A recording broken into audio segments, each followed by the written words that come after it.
Hey y'all, howdy. Welcome to One for the Books. I'm Sandy Broadwell, and today let's talk about some Gothic horror. It's spooky season, which is one of my favorite seasons of the year. I love Halloween so much. And so I try to use this time every year to read some classic spooky books or just some books that kind of fit the theme. I'll link other Halloween videos down below if you want more spooky season recommendations. But this year I thought I would tackle some Gothic horror and specifically some classics because I'm behind on my classics reading for the year. My goal at the beginning of the year was to read 8 classics before the end of the year because of my original goal of reading 40 classics before I turned 40 from my 34th birthday. It's time to like some catch up and this would be a good season to do that. So my 3 classics for the video are going to be Rebecca by Daphne du Maurier, The Haunting of Hill House by Shirley Jackson, and The Turn of the Screw by Henry James.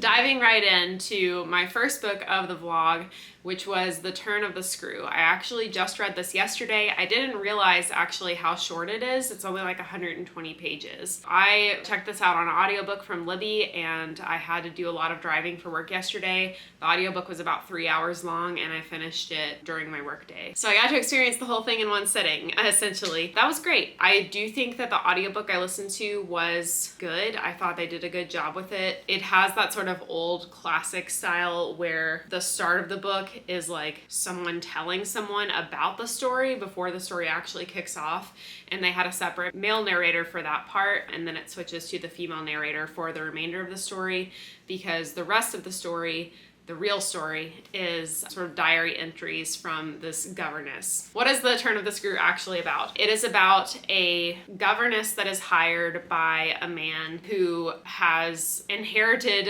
his niece and nephew because their parents died, but he wants absolutely nothing to do with them. He's like a young rake and just wants to go out and do whatever rich gentlemen do in this time period. The children are living at his like country estate with the housekeeper and he needs a governess for them. And so this young woman is hired and she is the main character from which the diary is written. So she goes to this estate and she actually talks about how lovely it is and how beautiful. Essentially what happens is once the governess shows up at the house, she falls in love with the children. She thinks they're wonderful and lovely, but after she's been there for a few days, she sees a man that she didn't know was at the house. She thought it was just like her and the housekeeper and like whatever the rest of the house staff that are hardly ever mentioned are. But really the only real characters that are mentioned are like herself, the housekeeper, and the 2 children. And she doesn't really think to bring it up to the housekeeper at the time, even though she thinks it's weird. But then a few days later, she sees him again and he's like staring in the window of the house.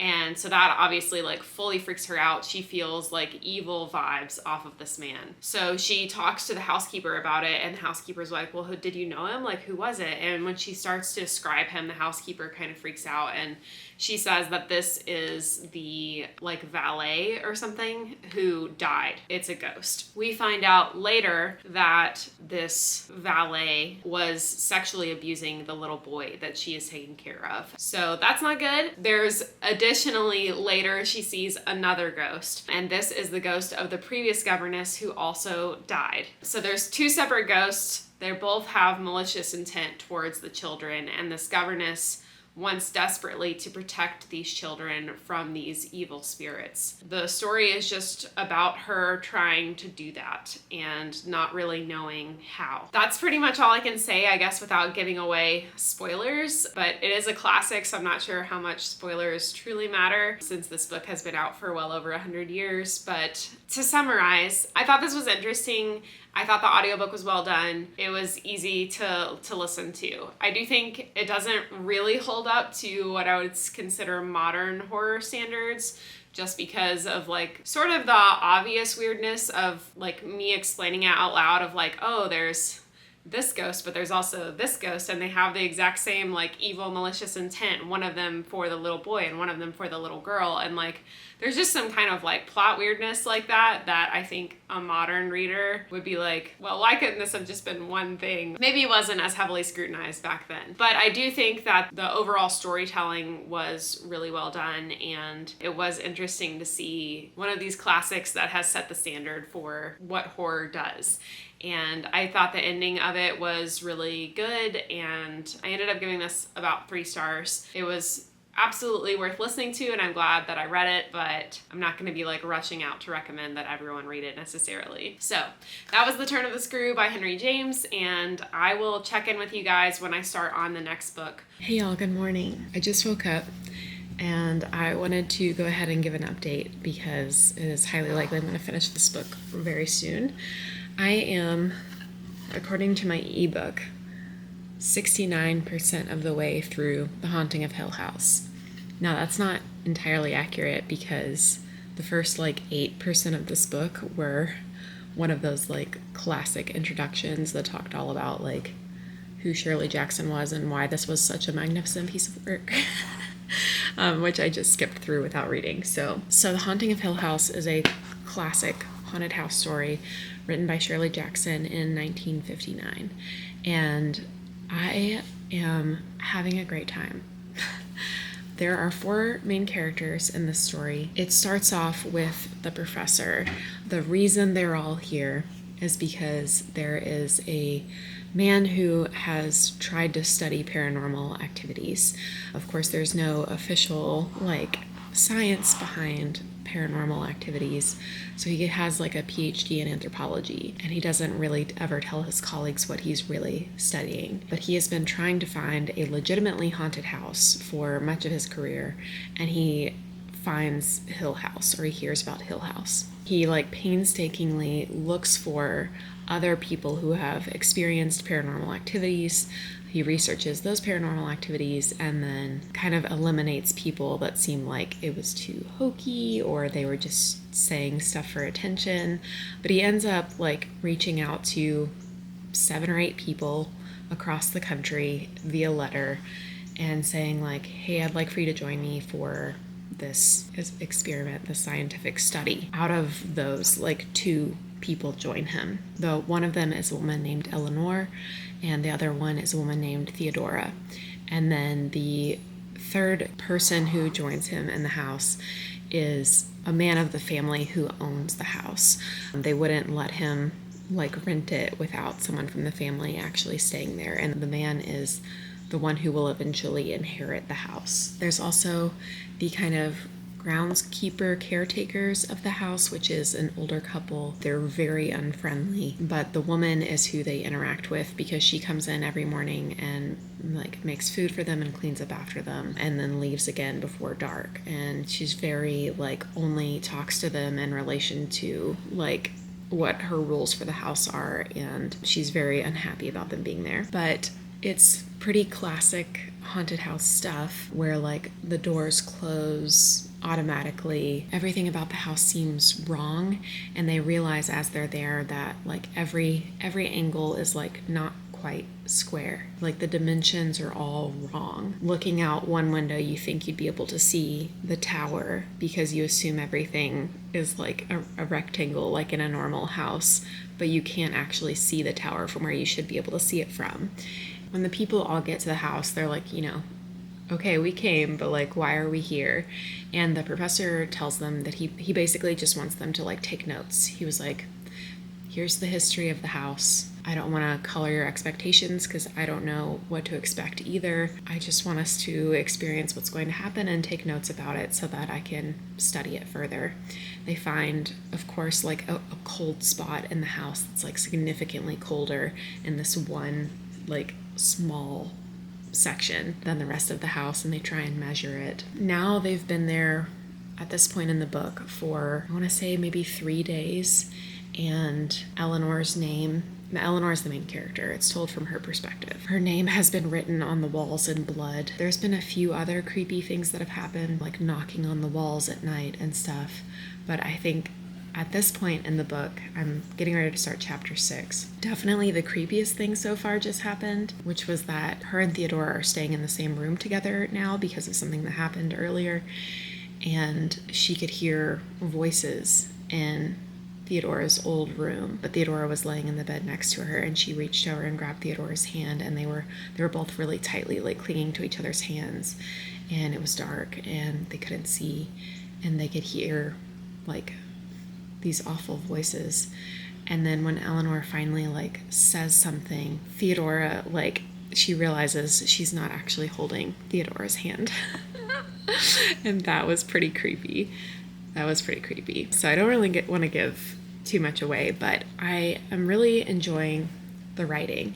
The characters are actually very likable, and I wasn't expecting that for a haunted house story, but so far it's none of the like I feel like in a lot of horror movies it's always like everyone just makes very stupid decisions, right? But the professor has been very clear about like, don't go anywhere alone, don't sensationalize what we're experiencing, but also like they're all very scared. The first morning that they wake up, like having gone through something in the night, they're all so like giddy, like the sun is shining, like, oh, weren't we so silly to have been scared last night? And the professor warns them. He's like, is this the house like casting its spell on us? Is this like an abnormal feeling to be having? So anyway, that's what's going on with The Haunting of Hill House. I'm having a great time. I really enjoy the likability of Eleanor and the other characters, and she very much seems like a real person. And I was kind of, I don't know, in like a classic from the 50s, I was more expecting the characters to be sort of like stodgy or cardboard cutout type placeholders, but they really feel like interesting people. And it is maybe a little fake, like how easily and how well they all get along, and like maybe their personalities aren't quite as distinct as they should be, but they still feel like good, normal people. So it's been a delight so far, and I'm probably going to finish it in the next few hours, so I'll check in when I have more to say. Hey y'all, it has been a week probably since I checked in with you. I realized I never filmed my like finishing thoughts on The Haunting of Hill House.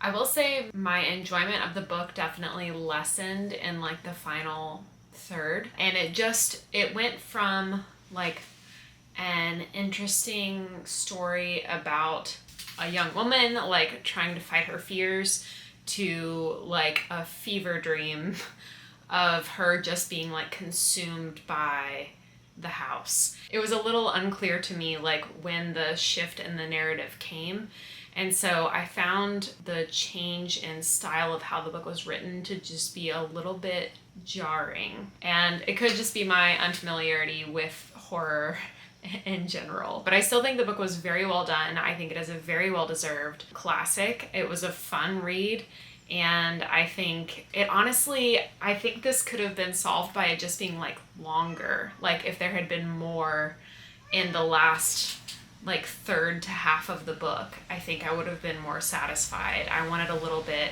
just more out of it. I did like how the book played on our characters' insecurities and how those really became magnified throughout the course of the story. And she became a very unreliable narrator as the story went on. And so I was never sure when she was talking about the other characters if what she saw them doing and saying was actually what they were really doing and saying. So that part of it was really, really fun. And overall, I would give this 4 stars. So it was a definite win. I would say now that it's been about a week since I finished it, it's not sticking with me super well, so that makes me want to give it more on the 3.5 side.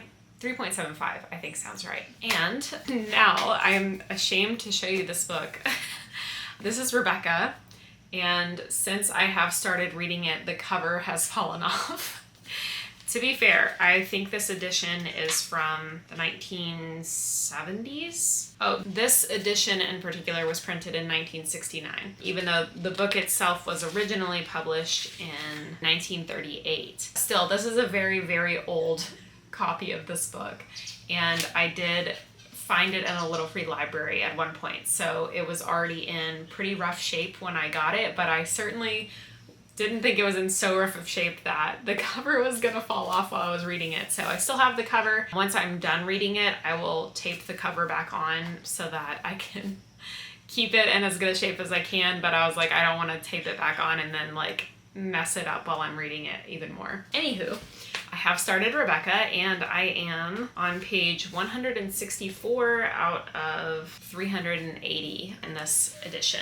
So not quite halfway, certainly, but well on my way to halfway, and I am having a good time. The writing in this is, I think, the thing that has shocked me the most. The writing is just gorgeous. It's lush. I feel in the places where our character is, and that's really, really cool. It's just beautiful. So our main character in this story, if you're unfamiliar, is never named. She is just the main character, and it's funny how you never notice. Like, I only knew that going into this because I heard other readers say it before, but like reading it at this point, I don't think I would have really noticed that she didn't have a name at this point in the narrative, which is so interesting and so well done. I think that plays into kind of the psyche of this character, is that she is very insecure and very much feels invisible, I think, in her life. So the story of Rebecca is the story of a young woman. She is sort of like a lady's maid or like a companion to this older woman who she doesn't really like, but she needs the money. And they are like vacationing, I guess, in Monte Carlo when she meets Max de Winter, or Maxim de Winter, who is the owner of Manderley, which is this uber famous English manor, I guess. Everyone in England knows about it. They throw lush, amazing parties. They have incredible grounds. It's like, I assume it's like the Biltmore estate or something, to give a local example to myself. While they're in Monte Carlo, the woman that she is supposed to be like a companion to gets pretty ill and is bedridden for 2 weeks. And so she's just kind of hanging out in the hotel by herself, and that is where Mr. De Winter is also staying, and they end up striking up a sort of friendship, and he like takes her on long drives and just like keeps her company, and she's like befuddled the whole time why he finds her interesting and why he wants to spend time with her. And the only thing that she really knows about him, other than him being the owner of Manderley, is that his wife Rebecca has passed away tragically in the past year, and it was some sort of like sailing accident, and he's obviously reticent to talk about that. Hi, baby. Can you not stand in front of the camera, please? Yeah, how about we don't do that, okay? When her person that she is a lady's companion to finally gets better and decides that she's ready to leave Monte Carlo, Mr. De Winter, Max, doesn't want her to go, and so he proposes to her, and he's like, well, if you don't even like her, like, why go with her? You could come back to Manderley with me and be my wife. They've had no real romantic interactions up to this point. He did like put his arm around her at one point and like kiss her on the forehead, but this whole time she thought he was being nice to her out of charity. She never actually thought he had any real interest in her, and so she's very taken aback by this. But she says yes. She really likes Max, and she like loves the idea of being like Mrs. De Winter and like not having to worry about her finances for the rest of her life, and like living at Manderley. Like Manderley is like so well known that she had like bought a postcard of it when she was a child, and like had fond memories of like staring at this postcard of the estate. So they honeymoon for a few weeks, and then they go back to Manderley, and every person that she interacts with is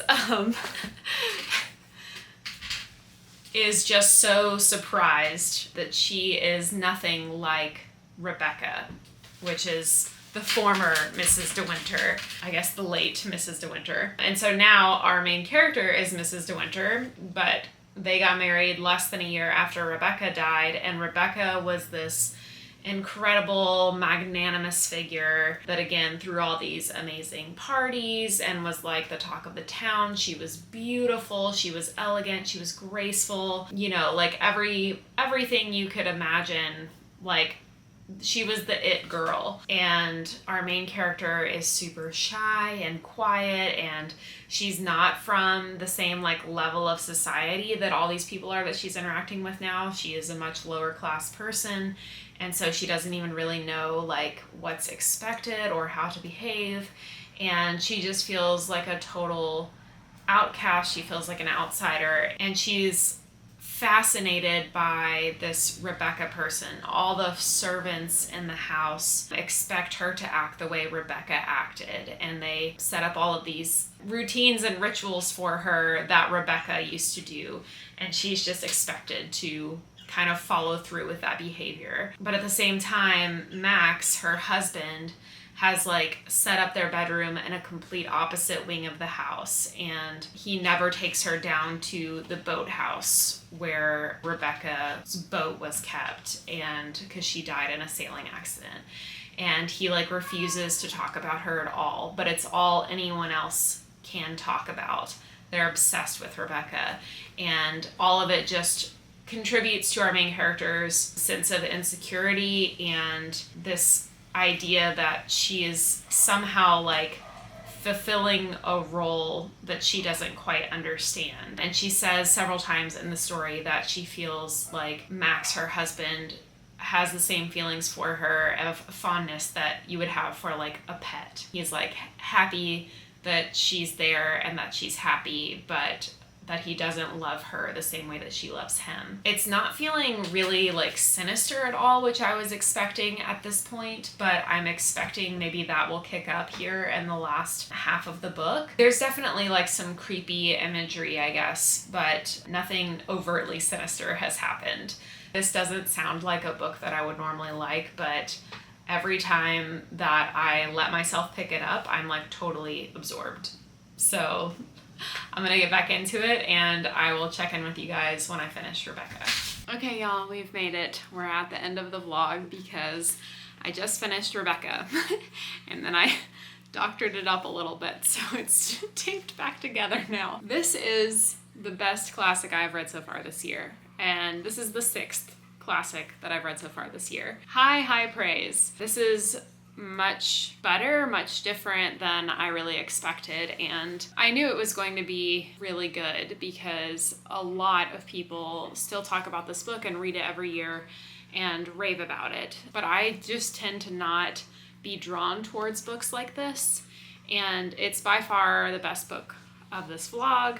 Obviously, it's just so beautifully written. It's so atmospheric. It wasn't really horror the way that the other 2 books in this vlog were. It was just a sense of unease, anxiety. Like I mentioned before, the main character has a lot of anxiety throughout this book, and you feel that as you're reading it. Unease, disquiet, just like a little bit anxious the whole time. It picks up in the second half for sure. I can't say that I was like super itching to pick it up all the time when I read it, but as I mentioned, every time I did pick it up, I was like lost in it, and that's a great thing to have. But then the second half of the book, I was like itching to pick it up when I wasn't reading it. Everything really like built. It cuts off at a really interesting point, and I think that was a clever way to end it. I think it could have gone on, it could have said more, but I think the fact that the author chose not to was an interesting call. I do want to get into a little bit of spoilers,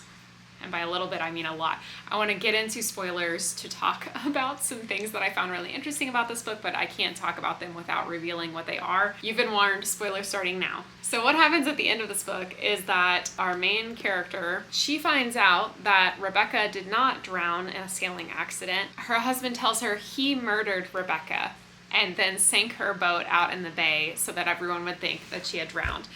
And we find out through his perspective, through his telling, that she was super evil, manipulative. She was like sleeping with everyone in London, basically that their whole marriage was a sham, and that she was going to have a baby from a different man and use that against him to basically steal Manderley from him by like producing an heir that was not of Manderley, basically, not a De Winter, inheriting the estate.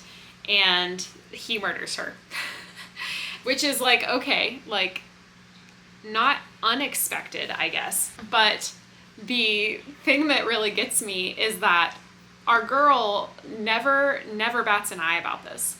She is relieved. She's so happy that her husband never actually loved Rebecca because it like lifts this huge weight off of her, that Rebecca was like this pristine, like untouchable figure that everyone admired and loved, and like she suddenly like feels this, you know, weight lifted, like, oh, I don't have to live up to Rebecca. He never loved her. He's only ever loved me. And so she's just like, she's stoked.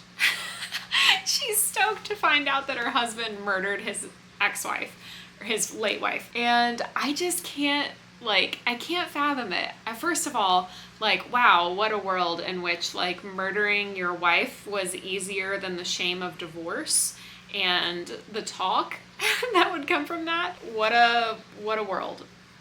But also just, like, our girl never taking a moment to be like, my husband's a murderer, huh? No, she's just like, I don't really think that thought ever really enters her mind. She's just like, oh, thank God. Rebecca's not all she was cracked up to be. So that's interesting. And then the other thing that I just like couldn't quite get my head around in this book was Mrs. Danvers is the like head housekeeper, and she was Rebecca's girl. She's a stan for Rebecca. She loves her, she adores her, she worships her, worships the ground she walked on. And Mrs. Danvers is like hates our new character because she's not Rebecca, and she's trying to take the place of Rebecca. And so she does some really evil shit in this book to our main character. She like humiliates her in front of her husband and their relatives intentionally, and like ruins this whole party that they were going to have. And then on top of that, like the following morning when our girl tries to confront Mrs. Danvers about it, Mrs. Danvers tells her she should kill herself. She should kill herself. She's literally like talking her like towards the edge of the building.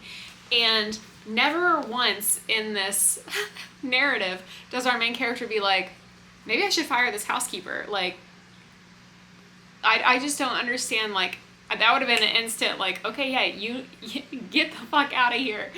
I appreciate the narrative and all the things that it did, but those were just like two big glary things that I was just like, how could you not fire the housekeeper, and how are you not like at least a little bit concerned that your husband's a murderer?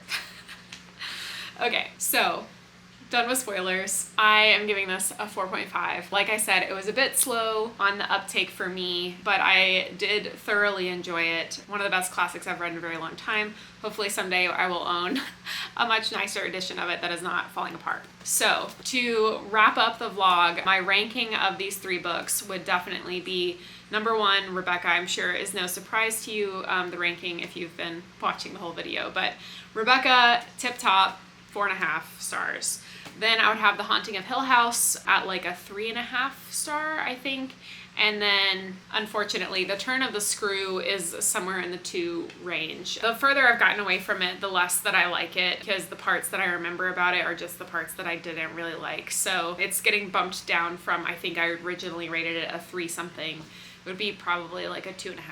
So that's it. That's the Gothic horror Halloween vlog. Let me know what spooky reads you've got planned for the rest of October or the rest of the fall. And if you've read any of these books, let me know what you thought about them. Thanks so much for tuning in and hanging out. As always, please be kind, read books, and hit the subscribe button below for more bookish content to come. I'll see you again soon.